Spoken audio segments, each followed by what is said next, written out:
Florence Rouge, bonjour.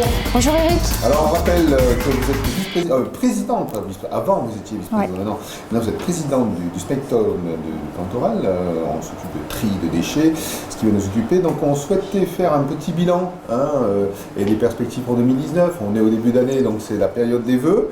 Et en matière de tri et d'écologie, on a quand même beaucoup de boulot en Ariège et ailleurs. Alors, un petit bilan pour le Spectrum. Les grands dossiers de 2018, ça a été quoi sur la réduction des déchets? Ce que je vous disais la dernière fois, on cherche vraiment à atteindre le but de réduire de 30% la quantité d'ordures qui partent en ultime là, dans la poubelle noire. Donc on a commencé à équiper notre territoire avec des bacs individuels de façon à responsabiliser en fait les usagers et qu'ils aient davantage envie de mettre leurs objets recyclables dans la poubelle jaune et plus dans cette grande poubelle noire collective qui était partagée par tout le monde. Donc on commence à voir en fait les premiers chiffres qui arrivent sur les territoires Pamiers, Varilhes, etc. qu'on a commencé à équiper. Villeneuve-d'Olme, je jargonne un peu, qui est équipé depuis un an maintenant. Donc là on a un bilan un petit peu plus complet et on a des résultats qui sont très encourageants puisque grosso modo on est entre 15 et 20% de progression sur ces territoires.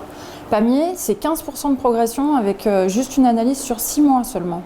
Donc c'est autant en fait de déchets qui ne se retrouvent pas à l'enfouissement sur notre site de Berbiac, où je rappelle qu'on a une contrainte très forte de réduction des quantités à enfouir. Parce que le site arrive prochainement à saturation, ça ne fait rien. Ouais, c'est pas une question de saturation, c'est vraiment une question d'arrêté préfectoral, d'autorisation d'exploitation. On pourrait, si on voulait, en fait, on a vraiment la place d'enfouir beaucoup plus, mais j'en reparlerai peut-être sur les perspectives 2019 tout à l'heure pour vous donner à grande masse des idées de chiffres qui vont bien fixer, je pense, ça dans l'esprit des gens. Alors, pour éviter que ça déborde, bien entendu, on essaie de sensibiliser les gens. Donc, l'opération sur les bacs individuels, donc on essaie de les sensibiliser individuellement.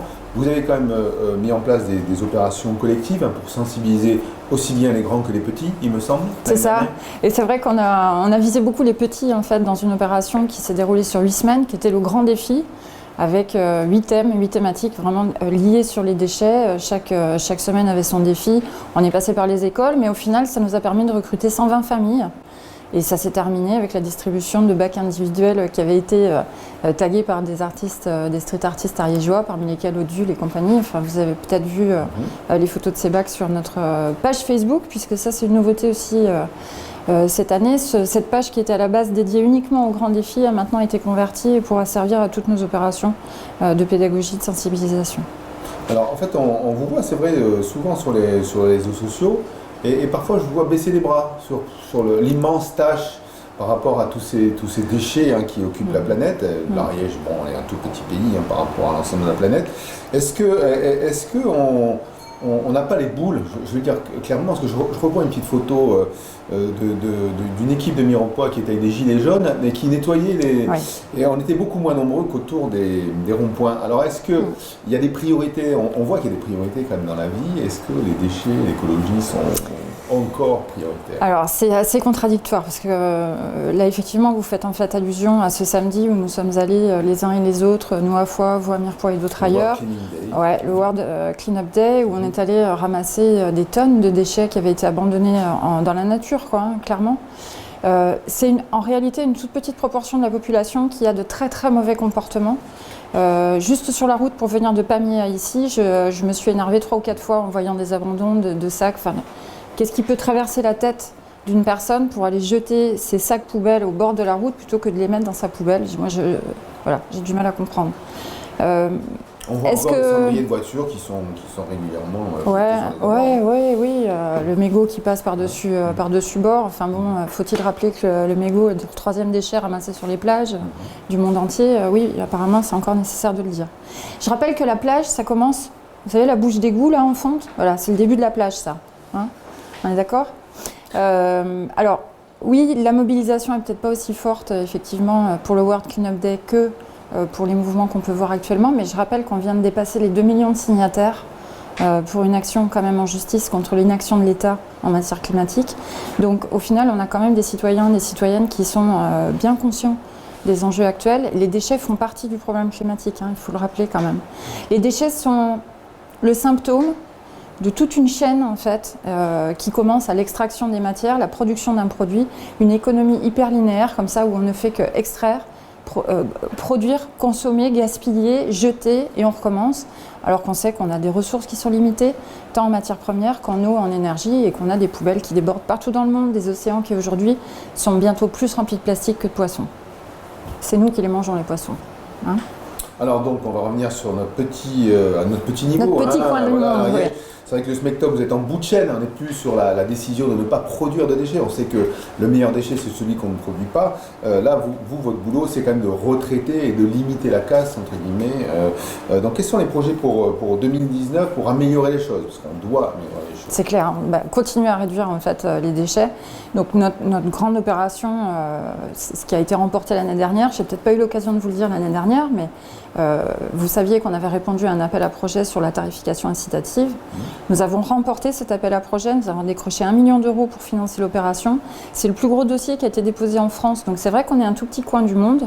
On est un des départements les moins peuplés de France et cependant on a eu le projet le plus ambitieux de tous ceux qui ont répondu à cet appel à projet de l'ADEME. Donc là je tiens aussi à féliciter mes équipes qui ont monté ça avec leurs petits bras, petite structure pour répondre à un très gros engin.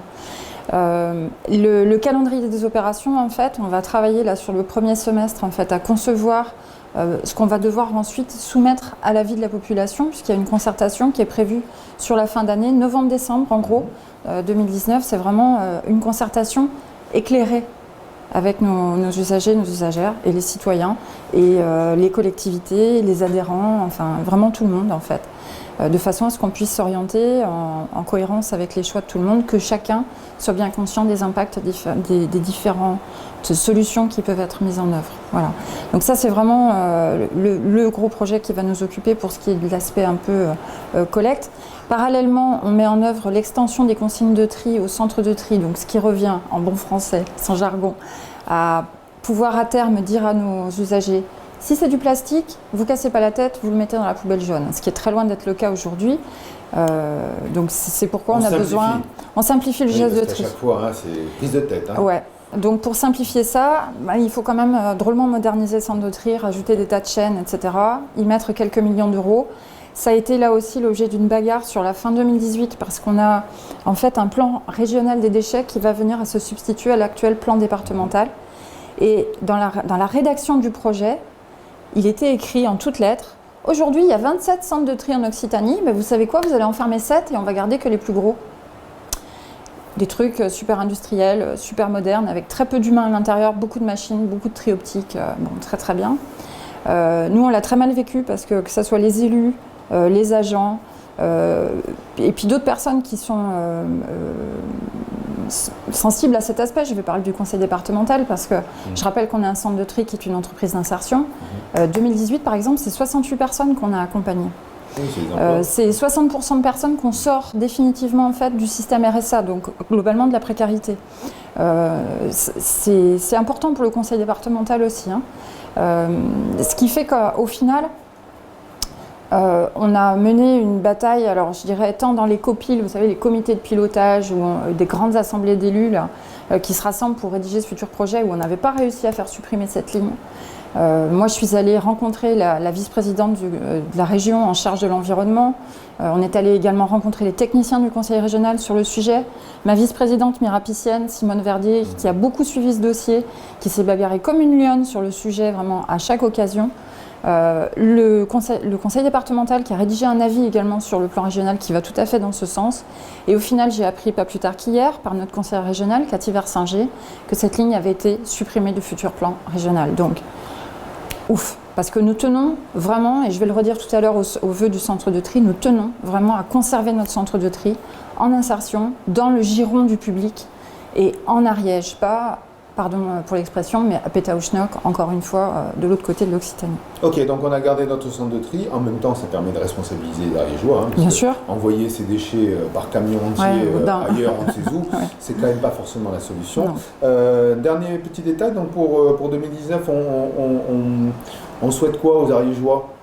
D'atteindre leurs objectifs de réduction, vraiment. Il faut quand même que je vous précise les choses. Hein. Si on n'atteint pas l'objectif de réduction des déchets, on va nous contraindre à exporter cette fraction. Aujourd'hui, 48 000 tonnes. Alors, faisons un petit bilan. On a réduit de 2% ce qu'on a enfoui à Berbiac. Chiffre un peu en trompe-l'œil, parce que si on regarde bien les déchets industriels, les briques plâtrées, ce genre de trucs qui ont été exportés, en réalité c'est stable. Donc on a des territoires où on a bien réduit, ce que je vous disais tout à l'heure, là on a mis des bacs individuels, mais globalement la production de déchets continue à augmenter, ce qui fait qu'on a globalement une production qui part à l'enfouissement là-bas qui reste stable.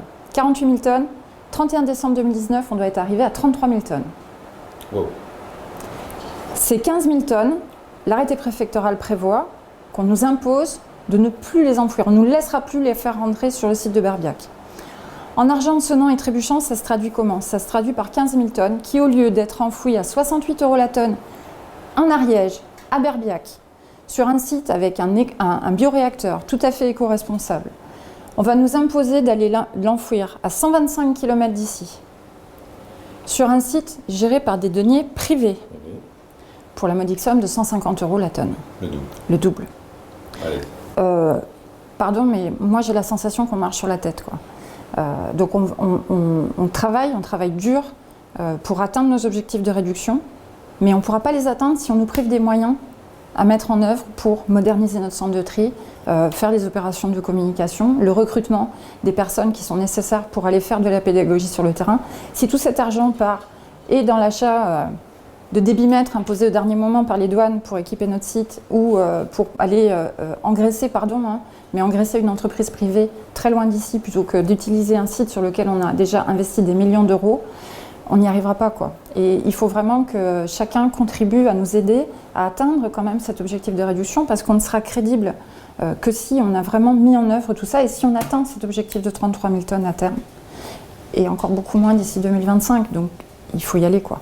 Allez, on voit que Florence Rouche et son équipe pour 2019 sont pleins d'énergie.